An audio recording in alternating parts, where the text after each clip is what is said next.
ជំរាបសួរបងប្អូនទាំងអស់គ្នាទីស្រឡាញ់អូខេថ្ងៃនេះខ្ញុំចេញវីដេអូចុងក្រោយដោយសារតែខ្ញុំអត់ចង់ឲ្យបងប្អូនទាំងអស់គ្នាមកចំណាយពេលវេលាដ៏មានប្រយោជន៍បងប្អូនមកស្ដាប់នៅការរាយរាប់របស់ខ្ញុំពីបញ្ហាសុខភាពខ្ញុំប៉ុន្តែពេលខ្លះទៅខ្ញុំចង់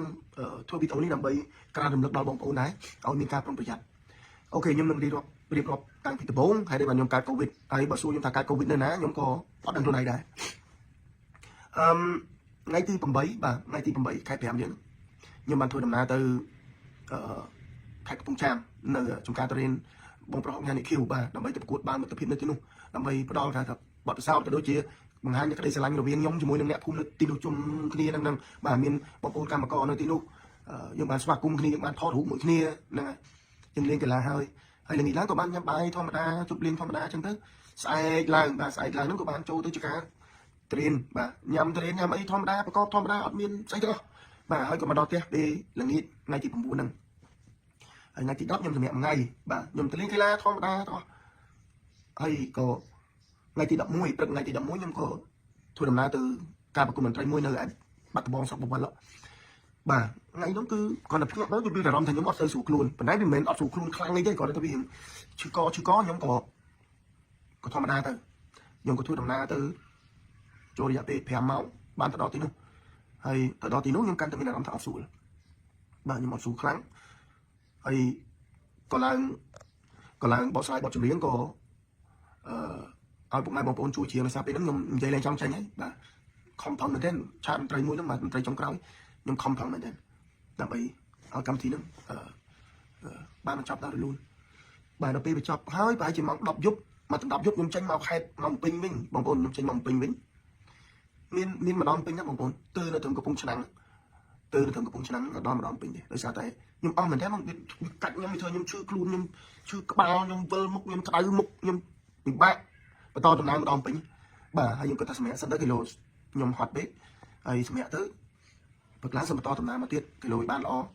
យប់ហ្នឹងមានបានគេណាបងប្អូនយប់ហ្នឹងអត់បានគេមកដល់កំពង់ឆ្នាំងហ្នឹងប្រហែលជាម៉ោង3ដាក់ក្បាលដល់ប្រទេសទៅវាចាប់ធ្វើទុកខ្ញុំមកញាក់ក្តៅហើយពេលហ្នឹងខ្ញុំតែឯងនៅតែឯងប៉ុន្តែអត់មិនជាយើងអាចធំបានអញ្ចឹងខ្ញុំចាប់ដើមមានអារម្មណ៍អត់ស្រួលខ្ញុំសង្ស័យថាខ្ញុំឆ្លងកូវីដហើយបងប្អូនសួរខ្ញុំថាខ្ញុំឆ្លងកូវីដពីណាមកក៏ខ្ញុំអត់បានដឹងថា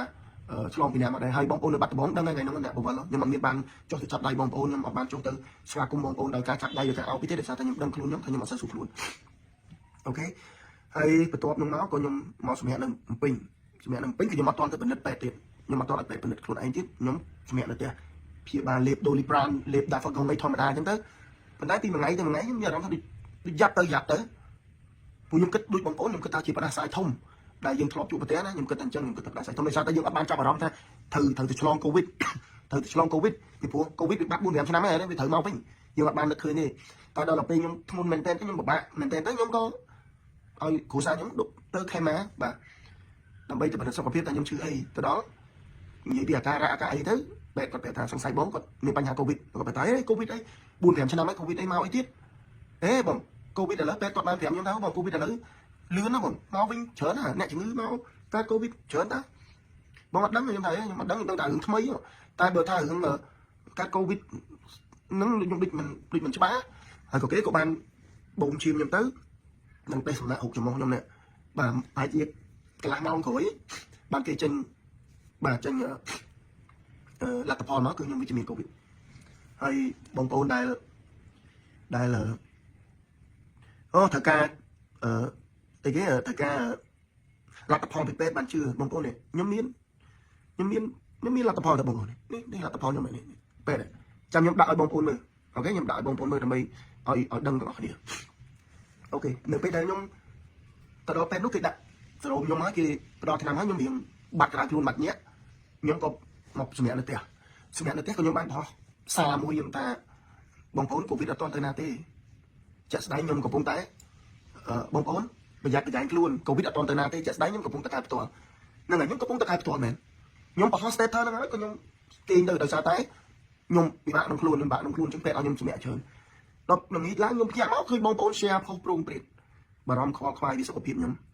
យ៉ាងម៉េចយ៉ាងអីចឹងទៅហេតុអីបានខ្ញុំបោះហេតុអីបានខ្ញុំអត់ធ្វើការល្បីអញ្ចឹងទេបងប្អូនទាំងអស់គ្នាខ្ញុំអត់ធ្វើការ បងប្អូនស្គាល់ខេមមែនទៅស្គាល់ល្បីដោយសាររឿងកូវីដនេះទេស្គាល់ខេមតាំងពី2007អ្នកខ្លះស្គាល់តាំងពីខ្ញុំនៅប្រឡងខ្ញុំអត់មានត្រូវមកចង់បានស្អីមេតិកាអីបែបល្បីអញ្ចឹងទេប៉ុន្តែហេតុផលឲ្យខ្ញុំបានបោះសារប្រាប់បងប្អូនដោយសារហេតុផលអីទេដោយសារតែពួកម៉ាក់ខ្ញុំនេះអ្នកដែលខ្ញុំស្គាល់ចំនួនកូវីដ4-5 ឆ្នាំមុនណាមកព្រិចភ្នែកទេបងប្អូនណាម្ដាយឪពុកគាត់ត្រូវបានស្លាប់មិនតិចជាង5នាក់អ្នកអានេះគាត់អ្នកខ្ញុំស្គាល់ទេហើយគាត់ទទួលមរណភាពដោយសារអីដោយសារតែបញ្ហាមើលស្រាលពីបញ្ហាកូវីដហ្នឹងដល់ណាអត់អីទេអានេះផ្ដាសាយធំមិនផ្ដាសាយធំទេណាបងប្អូនអានេះគឺជាកូវីដណាកូវីដ19ណាយើងទៅមើលស្រាលថាអាហ្នឹងជំងឺកូវីដអាហ្នឹងជំងឺធម្មតាទេតែពេលតែភ្លៀងធ្លាក់ក្រៅមកភ្លៀងធ្លាក់មកសម័យតស័កក៏វាឈឺដែរខ្ញុំដឹងថាអាហ្នឹងផ្ដាសាយធំដូចឈួលពីដីមកចុះវាធ្វើឲ្យយើងផ្ដាសាយខ្ញុំមិនមែនកើតមកនៅផ្ទះថ្មណាខ្ញុំរត់តែស្លឹក10កដបមានផងកើតមកខ្ញុំអ្នកលេមឡានអ្នកវេទនីតាខ្ញុំអ្នកវេទនីខ្ញុំមិនអ្នកមានណាមិនទំនំតែមកដល់ថ្ងៃនេះខ្ញុំកំសត់តែបើនិយាយពីកំសត់បើអួតពីរឿងកំសត់នេះមនុស្សមួយចំនួនដែលរីគុណខ្ញុំថាខ្ញុំរឿងអត់ស្គាល់ផ្ដាសាយហ្នឹងអួតអត់ជាខ្ញុំទេរឿងក្រត់ខ្ញុំក្រហៅលេងលឺបងប្អូនអូតែមកអង្គ1គីឡូ400កាលហ្នឹងអ្នកដែលរីគុណខ្ញុំអត់ដឹងថាកាលមុនអង្គ1គីឡូប៉ុន្មានហ្នឹងកងពីមុន1គីឡូ400ខ្មែរ400ខ្មែរញ៉ាំមិនបានផងខ្ញុំលេងលឺមកឲ្យលេងលឺបងប្អូនប៉ុន្តែអត់ទេបានខ្ញុំខ្វល់ខ្វាយខ្ញុំបោះខ្ញុំអត់មានទៅចង់បាន like share ហ្នឹងមកដើម្បីទុកដាំងត្រាំផឹកទេហើយ page ខ្ញុំក៏មិន page គ្រួលុយដែរហើយខ្ញុំក៏មិនអ្នកផ្សាយផលិតផលយកមេតិកាហ្នឹងទៅធ្វើមេតិកាអីផ្សេងដើម្បីលក់ផលិតផលខ្ញុំអត់បានទៅធ្វើអញ្ចឹងទេប៉ុន្តែខ្ញុំខ្វល់ខ្វាយខ្ញុំបារម្ភពីសុខទុក្ខ fan ខ្ញុំប្រជាជនខ្ញុំថាអូខ្ញុំកូវីដមកវិញហើយអញ្ចឹងបងប្អូនត្រូវប្រយ័ត្នហើយខ្ញុំធ្វើខ្ញុំបរោះហ្នឹងក៏ខ្ញុំមិនបានហាមគាត់បងប្អូនជួយទាំងអស់គ្នាឲ្យទៅកូវីដមកឈប់ទៅធ្វើការឲ្យភ័យលេងធ្វើអីកើតមិនមែនទេខ្ញុំគាត់ឲ្យបងប្អូនប្រយ័ត្នវិធានការក្រសួងសុខាភិបាលលោកបានដាក់ក៏ដូចជារដ្ឋាភិបាលសម្ដេចតេជោការលោកនៅការតំណែងលោកក៏បានដាក់មក3ការពារ3កុំហ្នឹងលាងដៃនឹងសាប៊ូរក្សាកម្រិតពាក់ម៉ាស់ឲ្យបានត្រឹមត្រូវលាងដៃនឹងអាល់កុលតែប៉ុណ្្នឹងក៏គ្រាន់ហើយបងប្អូនអាចប្រកបមុខរបរធ្វើការងារបានធម្មតាឬអត់មានបានទៅហាមគាត់បងប្អូនទេប៉ុន្តែក៏មតិមួយចំនួនក៏គាត់បារម្ភខ្វល់ខ្វាយអ្នកខ្លះមានអ្នកមីងខ្លះនោះបាទនេះអ្នកមីងនេះបាទខ្ញុំបងប្អូនចាំលេខខ្ញុំលើកតែគាត់មួយបណ្ដាមានច្រើនណារាប់ពាន់អ្នកបាទតែគាត់បារម្ភពីខ្ញុំបាទអ្នកមីងឈ្មោះដូចជាឈ្មោះសំតោះហ្នឹងហើយសំសុ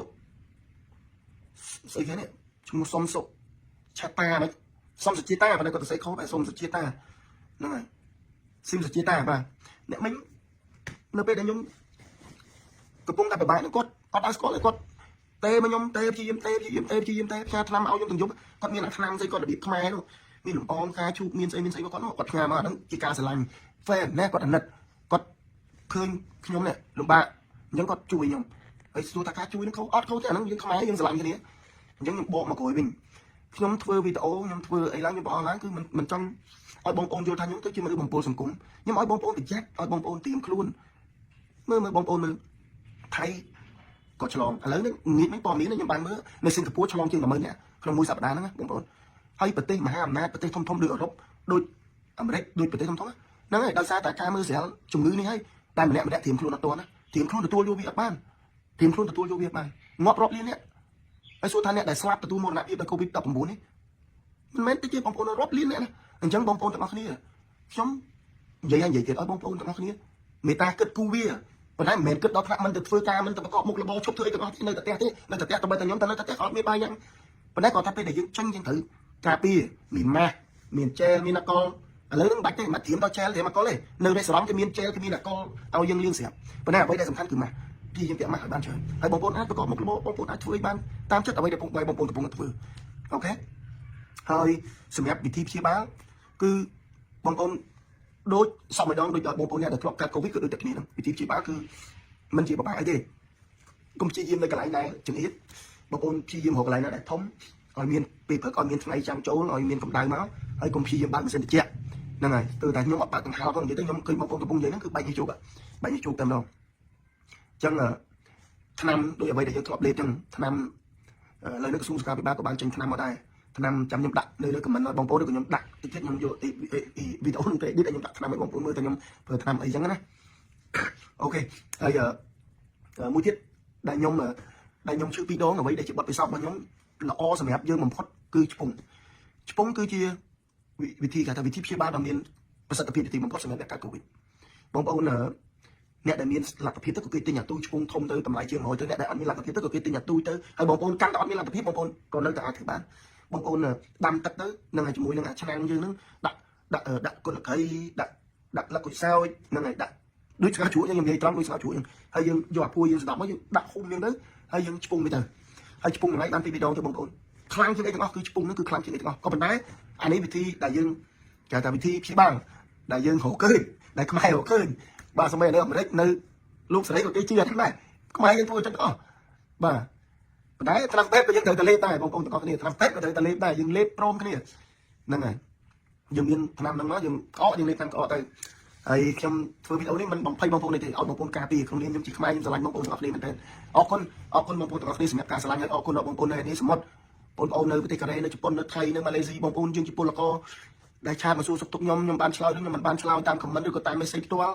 បងប្អូនស្រឡាញ់ខ្ញុំបងប្អូននៅឆ្ងាយបងប្អូនបារម្ភពីខ្ញុំអរគុណសូមព្រះប្រទានពរបងប្អូនជោគជ័យទាំងអស់គ្នាហើយការពារខ្ញុំស្រឡាញ់បងប្អូនមែនទែនខ្ញុំពិបាកប្រាប់ពេលខ្លះ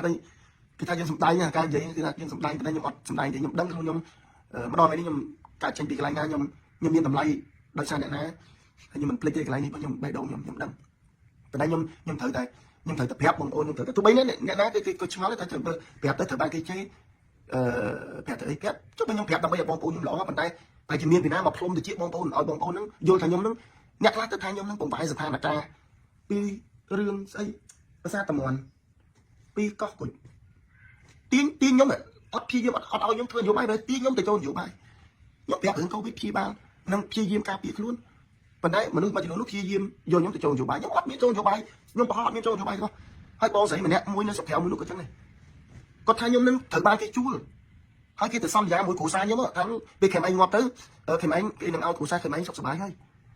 ខ្ញុំឆ្លងយកអាយុជីវិតខ្ញុំទៅលេងសើចខ្ញុំអត់យល់ថាហើយខ្ញុំប៉ុណ្្នឹងដែរខ្ញុំត្រូវខ្ញុំឥឡូវនេះបើសិនតែរឿងល្បីខ្ញុំក៏ល្បីដែរហើយបើសិនតែរឿងធនធានខ្ញុំមិនជាអ្នកមានទេក៏ប៉ុន្តែបើថាឲ្យខ្ញុំទៅ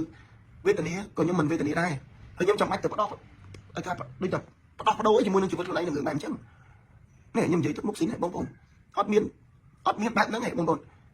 ឲ្យមកជាហ៊ានឲ្យស្លាប់ហ្មងនេះមកជាហ៊ានឲ្យស្លាប់ហ្មងបាច់ទៅស្លាប់កូវីដទេហើយដល់ថ្នាក់ឲ្យខ្ញុំនឹងទៅដុតពេទ្យទៀតគាត់គិតថាខ្ញុំនឹងកំពុងតែដេកពេទ្យហ្នឹងហើយឲ្យខ្ញុំនឹងទៅ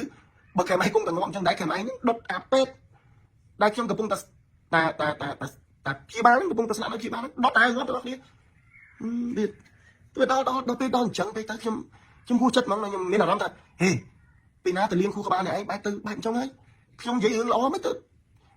បានមកថាខ្ញុំជាមនុស្សបំពល់សង្គមវិញខ្ញុំបំពល់ត្រង់ណាគាត់តែខ្ញុំบอกតែថាកូវីដអត់ទាន់ទៅណាទេបងប្អូនណាកូវីដអត់ទាន់ទៅណាទេបងប្រយ័ត្នប្រយែងមែនតើជាក់ស្ដែងខ្ញុំកំពុងតែកើតកូវីដឥឡូវនេះខ្ញុំកំពុងតែកើតកូវីដខ្ញុំបោះសារតែប៉ុណ្្នេះអាចទាញខ្ញុំទៅជានយោបាយមួយថាខ្ញុំនឹងបំផាយស្ថានភាពប៉ុន្តែដោយសារខ្ញុំអត់បន្ទោសទេដោយសារបងប្អូនអត់យល់ពីខ្ញុំអូខេខ្ញុំមានតែប៉ុណ្្នេះខ្ញុំអរគុណច្រើនដល់សុខភាពខ្ញុំវាល្អមែនតើហើយវាអាច80-90%ហើយអញ្ចឹងអរគុណសម្រាប់ការព្រួយបារម្ភអរគុណសម្រាប់ការស្រឡាញ់បងប្អូនទាំងអស់គ្នាខ្ញុំមានតាមរៀបដៃ10ថ្លែងអំណរអរគុណទៅដល់បងប្អូនដែលស្រឡាញ់ខ្ញុំទាំងក្នុងប្រទេសទាំងក្រៅប្រទេសខ្ញុំពិតជាសប្បាយចិត្តមែនទែនហើយសម្រាប់អ្នកដែលខមមិនអាក្រក់ដាក់ខ្ញុំជេរខ្ញុំផ្ដាសាខ្ញុំឬក៏អ្នកខ្លះប្រមាថជីវិតខ្ញុំទៀតអត់អីទេបងប្អូនអត់យល់អត់ស្គាល់ពីខ្ញុំឬក៏បងប្អូនធ្វើដើម្បីការងារបងប្អូនដើម្បីខ្ញុំដឹងទេប៉ុន្តែគាត់ថាសូមពិចារណាសាមីឲ្យបងប្អូនទៅមើលសារខ្ញុំសាមីទៅមើលអ្វីដែលខ្ញុំបោះសាមីតែខ្ញុំមានបានបំពុលសង្គមនេះខ្ញុំមានបានទៅបបួលបងប្អូនឲ្យទៅរកផ្លូវហិនវិនិច្ឆ័យអត់ទេគឺឲ្យបងប្អូនប្រយ័ត្នប្រយែងទេហើយបើសិនជាយល់ថាអ្វីដែលខ្ញុំប្រាប់ឲ្យល្អនេះវាជារឿងបំពុលសង្គមអាហ្នឹងក៏ខ្ញុំអត់ដឹងទៅបញ្យល់បងប្អូនមិនដែរអញ្ចឹងបងប្អូនគិតតាមការគួរគិតតាមការសមរម្យអ្វីដែលបងប្អូនគិតចោះណាអូខេសូមព្រះប្រទានពរជូនពរបងប្អូនសុខសប្បាយហើយក៏អរគុណដល់បងប្អូនទាំងអស់គ្នាបងប្អូនគ្រីស្ទានដែលបានជូនពរខ្ញុំអធិដ្ឋានជូនខ្ញុំអរគុណបងប្អូនទាំងអស់គ្នាសូមព្រះប្រទានពរសុខសប្បាយជូនពរសំណាងល្អជៀសផុតពីជំងឺដ៏កែកនេះផងដែរអរគុណបាយបាយ